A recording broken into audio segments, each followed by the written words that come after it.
Welcome to your tutorial on how to analyze poetry. We use the acronym TIPCAST to remember the steps, but you're also welcome to use your notes, which are available in class or on the website. The first thing that I want to remind you while we're doing this is that it is a screencast, so you can pause it at any time, you can rewind it at any time, you can replay it as many times as it takes for you to understand how to analyze. So today we're looking at the poem Pride by Dalia Ravikovich, and that is in your blue literature book on page 403 and also online, obviously. So the first thing that we look at when we're tipcasting is the title. Pride makes me think of Sunday school. The proverb, pride goeth before a fall, meaning that bad things happen to people who are too arrogant. On the other hand, pride has carried me through some situations, so I think this author is going to talk about how pride is either good or bad in people's lives. So when you're writing this out, and just go ahead and create a box like this, title Pride, what you think this particular poem is going to be about. All right, notice that I'm identifying the title, what the title is, and what I think of it. The second thing that we're going to do is actually read the poem. So I'll go ahead and read it briefly, and then we'll put up the paraphrase. Even rocks break, I tell you, and not from old age. For years they lie on their backs in the heat and the cold. So many years it almost seems peaceful. They don't move from their place, and so the cracks are hidden. A kind of pride. Year after year passes over them, expectant and waiting. The one who will shatter them later has not yet come. And so the moss grows, the seaweeds are tossed about, the sea pounces in and returns, and they, it seems, do not move. Until a little seal comes along to rub against the rocks, comes and goes away. And suddenly the stone is wounded. I told you, when rocks break, it comes as a surprise. And all the more with people. So now that I've read it, I'm going to go line by line or sentence by sentence in the poem, and I'm going to go ahead and put it into my own words.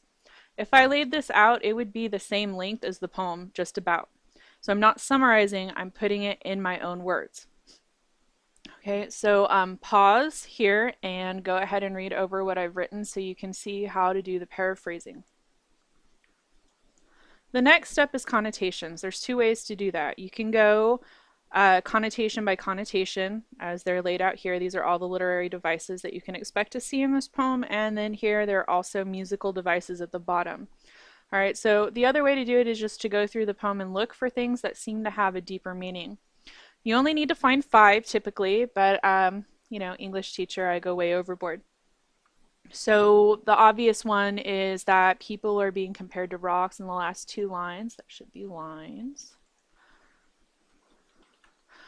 So the whole poem is sort of a metaphor about how people can break down. The seal is symbolic. You can read through these again, pause, write down what's meaningful to you, and then move on. The next step is to look at the author's attitude after you've looked at what the author says and how the author presents the information. This is how the author seems to feel about the subject that they're writing about. Give you a hint, the authors never feel bored. The author seems adamant here about the inevitability of people breaking down, or at least proud people breaking down. She keeps repeating the I told you. All right, so notice that I have, as with the quotations, identified what it is that I'm talking about and explained what I'm talking about. So it's not just that people are compared to rocks and that's a metaphor.